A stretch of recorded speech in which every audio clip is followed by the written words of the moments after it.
안녕하세요 여러분, 내공인법의 벨쌤입니다. 자, 여러분 정말 기다리고 기다리던 콘텐츠 경기대학교 범죄심리학과. 제가 사실은 이제 범죄심리학과 박사 과정이라고 이야기를 했을 때 많은 분들이 눈치는 채셨을 거예요. 제가 경기대학교 다니고 있겠다 이렇게. 그런데 왜 영상으로 제작을 하지 않았냐? 일단은 첫 번째 이유는 경기대학교에 너무 쟁쟁한 분들이 많아. 나는 아주 그냥 중간에도 못 미치는 이런 사람이에요. 그래서 제가 동영상에 나와서 경기대학교 출신이다라고 이야기를 하면서 경기대학교에 대해 설명을 드리면 다소 언짢게 보시는 분들도 있으시겠다라는 생각이 좀 들었습니다. 그러면 왜 이제는 찍게 됐냐? DM이 너무 많이 와. 그게 첫 번째 이유예요. 한 방에 대답해 드리려고. 그리고 두 번째는 이제 석사 입학을 준비를 하면서 굉장히 고민이 많았어요. 왜냐면 인터넷에 정보가 너무 없어. 면접은 어떻게 보는지, 학교 생활은 어떤지 이런 거에 대해서 아무도 글을 안 올려놨더라고. 그래서 지금은 많이 나아졌다고는 하지만 제가 한번 찾아보니까 일단 유튜브엔 없어. 네이버나 이런 데 찾아보니까 딱히 경험자로서 찐 생활 밀착형으로 알려주는 그런 글은 없더라. 그래서 제가 경험자로서 지금 경험을 하고 있는 사람으로서 몇 가지 질문에 대답을 해드리려고 합니다. 자, 일단은 두 편으로 나눠서 나갈 거예요. 제가 한번 시범3만 찍어봤는데 20분이 넘더라고요. 너무 길어. 그래서 두 개로 나눠서 뽑으려고 합니다. 여기서부터는 경기대학교 범죄심리학과를 범심과로 줄여서 얘기를 하겠습니다. 여러분들이 제일 궁금해할 첫 번째 판은 이제 범죄심리학과 입학 관련한 내용입니다. 이게 제일 핫했어. 질문 엄청 많이 들어왔습니다. 중고등학교 아니면은 저보다 나이가 많으신 분들까지도 질문을 되게 많이 주셨는데, 일단 첫 번째 입학 과정. 일단 서류 접수. 서류를 내야죠. 근데 중요한 게 있어. 경기대학교에는 학부가 없어요. 그래서 저희가 미리 올려드린 영상들을 보면 범죄심리학자 되려면 무슨 과 나와야 돼요?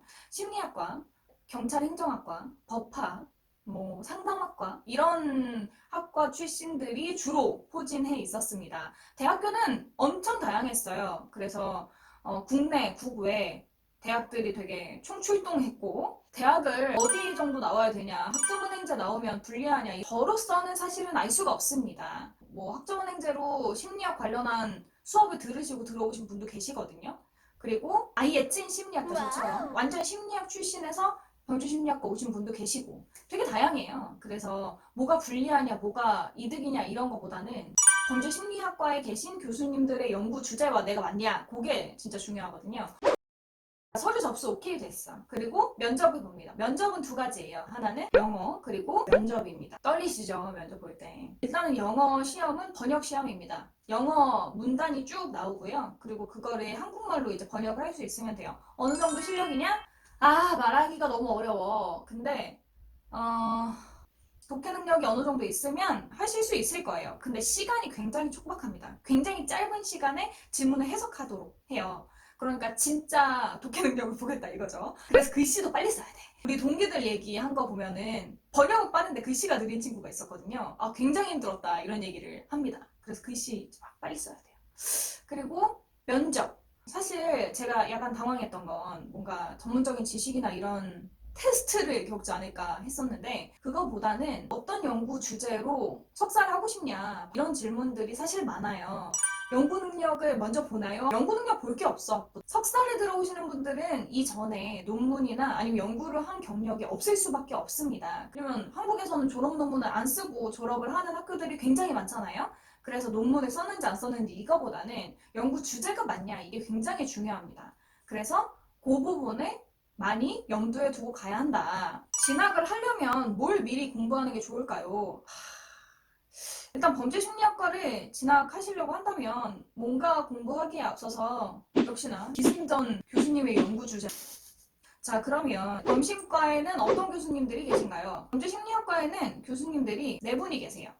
한 분은 여러분들이 제일 잘 알고 계신 이수정 교수님, 그리고 두 번째는 김범준 교수님, 세 번째는 김영윤 교수님, 네 번째는 신하영 교수님이 계십니다. 다들 범죄심리학, 범죄에 대한 어떤 연구들을 하시지만 베이스가 다 약간 다릅니다. 물론 이수정 교수님과 김범준 교수님은 사회심리학으로 조금 베이스가 비슷해요. 근데 연구 분야가 달라. 이수정 교수님의 경우에는 많은 분들이 뭔가 진짜 프로파일러처럼 현장에 나가가지고 키가 한 170 정도 이럴 것 같지만 사실은 그거는 연구 주제가 아닙니다. 수사나 이런 부분의 연구보다는 심리 측정? 예를 들면 이 사람이 이런 특징을 가지면 재범 가능성은 이 정도 되더라. 이래서 위험성을 평가한다든지 아니면 이런 위험성을 평가하는 도구를 만든다든지 아니면 외국에서, 그러니까 미국에서 FBI에서 어떤 도구를 만들었어. 그럼 그거를 한국말로 번역을 해서 이게 한국에서도 제대로 사용이 되는지 확인을 해야 되죠.